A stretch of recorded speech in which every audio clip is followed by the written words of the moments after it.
अच्छा जी, PMT function के बारे में बात करते हैं। पीएमटी फंक्शन एक फाइनेंशियल फंक्शन है एक्सेल का। और ये करता क्या है, ये कैलकुलेट करता है मंथली इंस्टॉलमेंट किसी एक लोन की। इसका जो सिंटेक्स है वो हम लोग देख लेते हैं। पीएमटी इस फंक्शन का नाम है। रेट ये होगा जो जिस रेट पर हम लोगों ने बैंक से या फाइनेंशियल इंस्टीट्यूशन से लोन लिया होगा, ये यहाँ पर वो रेट स्पेसिफाई होगा। और ये जो रेट होगा ये पर एनम है, तो इसको हमें मंथली मंथ्स में कन्वर्ट करना पड़ेगा, क्योंकि हम लोग मंथली पेमेंट की बात कर रहे हैं। तो अगर हमारे पास पर मंथ रेट होगा तो फिर हमें उसको कन्वर्ट करने की ज़रूरत। लेकिन अगर ये रेट पर एनम है तो फिर हमें इसको मंथ वाइज कन्वर्ट करना पड़ेगा। एनपीईआर जो है, एनपीईआर वो रिप्रेजेंट करता है ड्यूरेशन को। ये ड्यूरेशन साल में भी हो सकती है, ये महीनों में भी हो सकती है। अगर महीने हैं तो कोई प्रॉब्लम नहीं है, लेकिन अगर साल है तो उन सालों को महीनों में हमें कन्वर्ट करना पड़ेगा। पीवी का मतलब है, PV is value of a loan, कि जो हम बैंक से लोन ले रहे हैं उसकी जो इस वक्त प्रेजेंट वैल्यू है वो क्या है। Future value, F V is the future value of a loan. तो फ्यूचर वैल्यू हो सकता है हमें पता ना हो, या अगर पता हो तो हम स्पेसिफाई कर सकते हैं फार्मूले में, क्योंकि एफ वी क्या है, एफ वी एक ऑप्शनल पैरामीटर है पीएमटी फंक्शन का।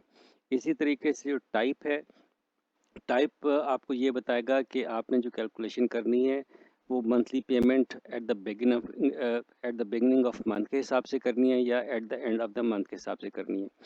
अगर टाइप हम ज़ीरो स्पेसिफाई करेंगे तो इसका मतलब होगा कि जो मंथली पेमेंट है वो at the end of the month है।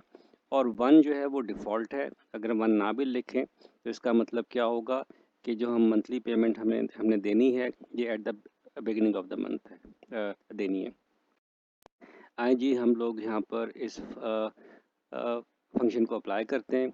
हमारे पास ये कुछ एस्यूम वैल्यूज़ हैं। हमारे पास लोन है, हम बैंक से लोन लेना चाह रहे हैं 2 लाख रुपए का, 2 सालों के लिए लेना चाह रहे हैं। रेट पर एनम 20% है और नंबर ऑफ़ इंस्टॉलमेंट कितनी है वो 24 है। तो ये साल को अगर हम मल्टीप्लाई करें 12 के साथ तो ये 24 बनते हैं, राइट। अब यहाँ पर फंक्शन अप्लाई करते हैं, is equal to P M T function apply किया। तो पहला जो आर्गूमेंट है वो रेट है।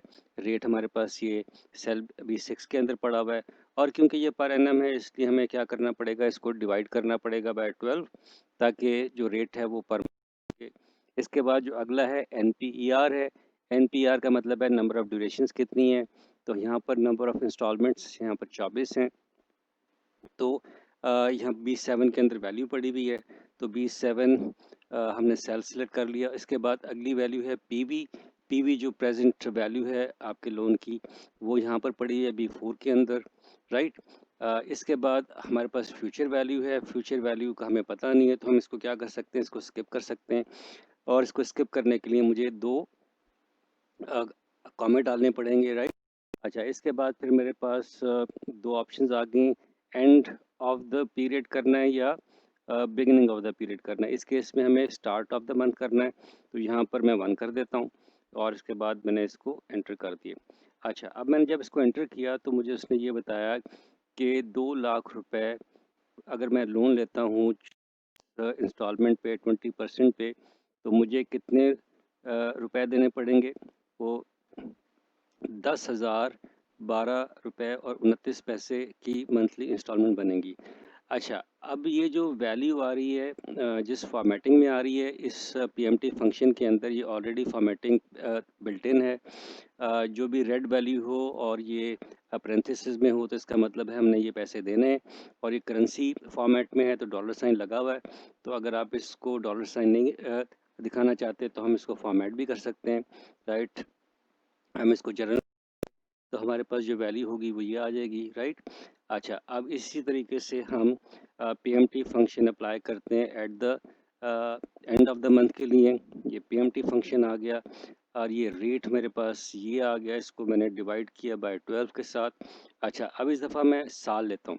ये साल है तो मुझे अब इसको क्या करना पड़ेगा, इसको मल्टीप्लाई करना पड़ेगा 12, ताकि ये जो साल हैं ये महीनों में कन्वर्ट हो जाएं। इसके बाद जो अगले है वो प्रेजेंट वैल्यू है जो कि यहाँ पर पड़ी हुई है B4 के अंदर, और इसके बाद मुझे फ्यूचर वैल्यू को देखना है। इसके लिए मुझे दो कॉमेंट डालने हैं और इसके बाद मैंने यहाँ पर ज़ीरो करके इसको एंटर कर देना है। तो जैसे ही मैंने ज़ीरो करके एंटर किया तो मेरे पास वैल्यू आ गई 10,179.16 पैसे सेंट्स। तो इसको हम क्या कर जर्नल में ले जाते हैं। अच्छा, अब यहाँ पर एक चीज़ देखने वाली है कि जो monthly instalment start of the month है उसकी अमाउंट कम है और monthly instalment end of the month इसकी अमाउंट ज़्यादा है। इसकी वजह ये है कि इसमें 30 दिन का फ़र्क आ रहा है। तो यहाँ पर इस अमाउंट के अंदर जो कि एंड ऑफ द मंथ है इसके अंदर 30 दिन का जो रेट है, जो इंटरेस्ट रेट है वो शामिल है, तो जिसकी वजह से ये वाली वैल्यू ज़्यादा है। राइट, सिंपल सा कॉन्सेप्ट है, काफ़ी इम्पोर्टेंट फंक्शन है एक्सेल का। आई होप के कॉन्सेप्ट क्लियर हो गया होगा।